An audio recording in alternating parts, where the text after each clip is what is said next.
एक राजा था। उसके 4 बेटियां थीं।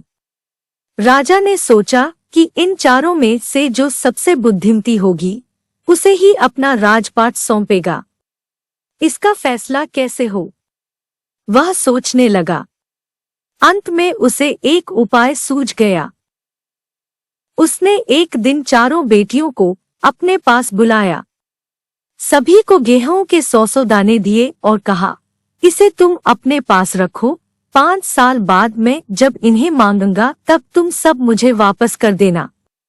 गेहूं के दाने लेकर चारों बहनें अपने अपने कमरे में लौट आईं। बड़ी बहन ने उन दानों को खिड़की के बाहर फेंक दिया। उसने सोचा, आज से 5 साल बाद पिताजी को गेहूं के इन दानों की याद रहेगी क्या? और जो याद भी रहा तो क्या हुआ, भंडार से लेकर दे दूंगी। दूसरी बहन ने दानों को चांदी की एक डिब्बी में डालकर उसे मखमल के थैले में बंद करके सुरक्षा से अपनी संदूकची में डाल दिया। सोचा, 5 साल बाद जब पिताजी ये दाने मांगेंगे तब उन्हें वापस कर दूंगी। तीसरी बहन बस सोचती रही कि इसका क्या करूं। चौथी और छोटी बहन तनिक बच्ची थी। शरारतें करना उसे बहुत पसंद था। उसे गेहूं के भुने दाने भी बहुत पसंद थे। उसने दानों को भुनवाकर खा डाला और खेल में मग्न हो गई। तीसरी राजकुमारी को इस बात का यकीन था कि पिताजी ने उन्हें यूं ही ये दाने नहीं दिए होंगे। जरूर इसके पीछे कोई मकसद होगा। पहले तो उसने भी अपनी दूसरी बहनों की तरह ही उन्हें सहेजकर रख देने की सोची, लेकिन वह ऐसा न कर सकी। 2-3 दिनों तक वह सोचती रही। फिर उसने अपने कमरे की खिड़की के पीछे वाली जमीन में वे दाने बो दिए। समय पर अंकुर फूटे, पौधे तैयार हुए, दाने निकले। राजकुमारी ने तैयार फसल में से दाने निकाले और फिर से बो दिए। इस तरह 5 वर्षों में उसके पास ढेर सारा गेहूं तैयार हो गया। 5 साल बाद राजा ने फिर चारों बहनों को बुलाया और कहा, आज से 5 साल पहले मैंने तुम चारों को गेहूं के 100 दाने दिए थे और कहा था कि 5 साल बाद मुझे वापस करना। कहाँ हैं वे दाने? बड़ी राजकुमारी भंडार घर जाकर गेहूं के दाने ले आई और राजा को दे दिए। राजा ने पूछा, क्या ये वही दाने हैं जो मैंने तुम्हें दिए थे? विभा रानी। 2 वारिस कौन? प्रस्तुत संवादात्मक कहानी के माध्यम से विभा रानी जी का कहना है कि हमें उत्तम फल प्राप्त करने के लिए समय और साधनों का सदुपयोग करना चाहिए। जो ऐसा करता है वही जीवन में सफल होता है। जन्म 1959, मधुबनी, बिहार। परिचय बहुआयामी प्रतिभा की धनी विभा रानी हिंदी व मैथिली की राष्ट्रीय स्तर की लेखिका हैं। आपने कहानी, गीत, अनुवाद, लोक साहित्य एवं नाट्य लेखन में प्रखरता से अपनी कलम चलाई है। आप समकालीन फिल्म, महिला व बाल विषयों पर लोकगीत और लोक साहित्य के क्षेत्र में निरंतर काम कर रही है। प्रमुख कृतियां चल खुसरो घर अपने, मिथिला की लोक कथाएं, गोनू झा के किस्से, कहानी संग्रह, अगले जन्म मोहे बिटिया न कीजो, नाटक, समर्थकन, द्विभाषी हिंदी अंग्रेजी का अनुवाद, बिल टेलर की डायरी आदि। परिचय। गद्य संबंधी मौलिक सृजन। अपने आसपास घटित चतुराई से संबंधित घटना लिखो। 4। पहले तो राजकुमारी ने हाँ कह दिया, मगर राजा ने सिर कड़क कर पूछा, तब उसने सच्ची बात बता दी। राजा ने दूसरी राजकुमारी से पूछा, तुम्हारे दाने कहाँ हैं? दूसरी राजकुमारी अपनी संदूकची में से मखमल के खोल वाली डिब्बी उठा लाई, जिसमें उसने गेहूं के दाने सहेजकर रखे थे। राजा ने उसे खोलकर देखा, दाने सड़ गए थे। तीसरी राजकुमारी से पूछा, तुमने क्या किया उन दानों का? तीसरी ने कहा, मैं इसका उत्तर आपको अभी नहीं दूंगी, क्योंकि जवाब पाने के लिए आपको यहाँ से दूर जाना पड़ेगा और मैं वहाँ आपको कल ले चलूंगी। राजा ने अब चौथी और सबसे छोटी राजकुमारी से पूछा। उसने उसी बेपरवाही से जवाब दिया, उन दानों की कोई कीमत है पिताजी?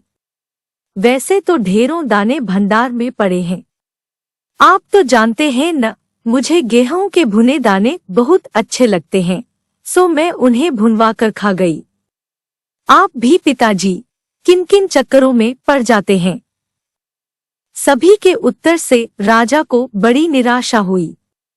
चारों में से अब उसे केवल तीसरी बेटी से ही थोड़ी उम्मीद थी। दूसरे दिन तीसरी राजकुमारी राजा के पास आई। उसने कहा, चलिए पिताजी, आपको मैं दिखाऊं कि गेहूं के वे दाने कहाँ हैं। राजा रथ पर सवार हो गया। रथ महल नगर पार करके खेत की तरफ बढ़ चला। राजा ने पूछा, आखिर कहाँ रख छोड़े हैं तुमने वे 100 दाने? इन 100 दानों के लिए तुम मुझे कहाँ कहाँ के चक्कर लगवाओगी? तब तक रथ एक बड़े से हरे भरे खेत के सामने आकर रुक गया। राजा ने देखा, सामने बहुत बड़े खेत में गेहूं की फसल थी। उसकी बालियां हवा में झूम रही थीं, जैसे राजा को कोई खुशी भरा गीत सुना रही हूं। राजा ने हैरानी से राजकुमारी की ओर देखा। राजकुमारी ने कहा, पिताजी, ये हैं वे 100 दाने जो आज लाखों लाख दानों के रूप में आपके सामने हैं। मैंने उन 100 दानों को बोकर इतनी अधिक फसल तैयार की है।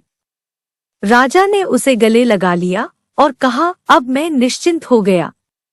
तुम ही मेरे राज्य की सच्ची उत्तराधिकारी हो। 4. भाषा की भिन्नता का आदर करते हुए कोई लोकगीत अपने सहपाठियों को सुनाओ। उत्तर भारत की नदियों में 12 मास पानी रहता है। इसके कारणों की जानकारी प्राप्त करके कक्षा में बताओ। अपने परिसर की किसी शैक्षिक संस्था की रजत महोत्सवी पत्रिका का वाचन करो। मराठी समाचार पत्र या बाल पत्रिका के किसी परिच्छेद का हिंदी में अनुवाद करो। संभाषणीय, लेखनीय, पठनीय, श्रवणीय। 55 तनिक = थोड़ा मकसद = उद्देश्य खोल = आवरण उम्मीद = आशा उत्तराधिकारी = वारिस। मुहावरे चक्कर में पड़ जाना = दुविधा में पड़ना गले लगाना = प्यार से मिलना। शब्द वाटिका 2. उचित घटनाक्रम लगाकर वाक्य फिर से लिखो। 1. सभी के उत्तर से राजा को बड़ी निराशा हुई। 2. रथ एक बड़े से हरे भरे खेत के सामने रुक गया। 3. राजा ने हैरानी से राजकुमारी की ओर देखा। 4. अंत में उसे एक उपाय सूझ गया। 4. परिणाम लिखो। 1. गेहूं के दानों को बोने का परिणाम। 2. सभी के उत्तर सुनकर राजा पर हुआ परिणाम। 3. दूसरी राजकुमारी का संदूकची में दाने रखने का परिणाम। 4. पहली राजकुमारी को कड़क कर पूछने का परिणाम। 3. सही विकल्प चुनकर वाक्य फिर से लिखो। 1. जरूर इसके पीछे कोई होगा। उद्देश्य हेतु मकसद। 2. सो मैं उन्हें खा गई। भिगोकर भुनवाकर पकाकर। 3. तुम ही मेरे राज्य की सच्ची हो, रानी युवरागी उत्तराधिकारी। 4. इसे तुम अपने पास रखो, साल बाद मैं इन्हें मांगूंगा। 4, 7, 5 एस्टरिस्क सूचना के अनुसार कृत्य करो। 1. उत्तर लिखो। गेहूं के दानों का चारों बहनों ने किया।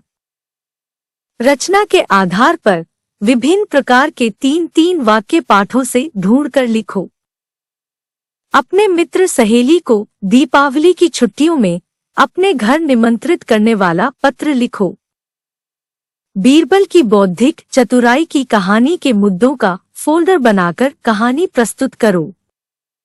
उपयोजित लेखन, भाषा बिंदु, स्वयं अध्ययन, मैंने समझा। 6